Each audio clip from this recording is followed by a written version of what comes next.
Price the Lord Jesus. ಪ್ರೀತಿಯುಳ್ಳ ದೇವಜನರೇ, ಈ ವಾಕ್ಯಗಳನ್ನು ಓದುವಂಥವರು, ಕೇಳುವಂಥವರು, ಈ ಮಾತುಗಳಂತೆ ಕೈಕೊಂಡು ನಡೆಯುವಂಥವರು ಧನ್ಯರು. ಕೀರ್ತನೆಗಳು 98, ಸಾಮ್ 98. ಯೆಹೋವ ರಾಜನ ರಕ್ಷಣೆಯನ್ನು ಕೊಂಡಾಡುವುದು. ಯೆಹೋವನಿಗೆ ಹೊಸ ಕೀರ್ತನೆಯನ್ನು ಹಾಡಿರಿ. ಆತನು ಅದ್ಭುತ ಕೃತ್ಯಗಳನ್ನು ನಡೆಸಿದ್ದಾನೆ. ಆತನ ಬಲಗೈಯು ಪರಿಶುದ್ಧ ಬಾಹುವು ಜಯವನ್ನು ಉಂಟು ಮಾಡಿವೆ. ಯೆಹೋವನು ತನ್ನ ರಕ್ಷಣೆಯನ್ನು ಪ್ರಕಟಿಸಿದ್ದಾನೆ. ಜನಾಂಗಗಳೆದುರಿಗೆ ತನ್ನ ನೀತಿಯನ್ನು ತೋರ್ಪಡಿಸಿದ್ದಾನೆ. ಆತನು ಇಸ್ರಾಯೇಲನ ಮನೆತನದವರ ಕಡೆಗಿದ್ದ ತನ್ನ ಪ್ರೀತಿ ಸತ್ಯತೆಗಳನ್ನು ನೆನಪು ಮಾಡಿಕೊಂಡಿದ್ದಾನೆ.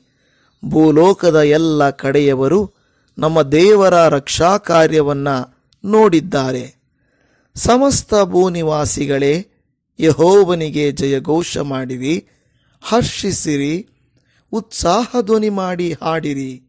ಕಿನ್ನರಿಯೊಡನೆ ಯೆಹೋವನನ್ನು ಸ್ತುತಿಸಿರಿ, ಕಿನ್ನರಿಯನ್ನು ನುಡಿಸುತ್ತಾ ಭಜಿಸಿರಿ. ತುತ್ತೂರಿಗಳನ್ನು ಕೊಂಬನ್ನೂ ಊದುತ್ತಾ ಯೆಹೋವ ರಾಜನಿಗೆ ಜಯಘೋಷ ಮಾಡಿರಿ.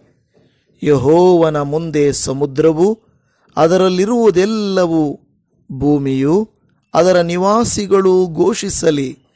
ನದಿಗಳು ಚಪ್ಪಾಳೆ ಹೊಡೆಯಲಿ, ಪರ್ವತಗಳೆಲ್ಲ ಉತ್ಸಾಹಧ್ವನಿ ಮಾಡಲಿ. ಆತನು ಭೂನಿವಾಸಿಗಳಿಗೆ ನ್ಯಾಯ ತೀರಿಸಲಿಕ್ಕೆ ಬರುತ್ತಾನೆ. ಆತನು ಲೋಕಕ್ಕೆ ನೀತಿಗನುಸಾರವಾಗಿಯೂ ಜನಾಂಗಗಳಿಗೆ ಯಥಾರ್ಥವಾಗಿಯೂ ತೀರ್ಪು ಕೊಡುವನು. ಆಮೇನ್.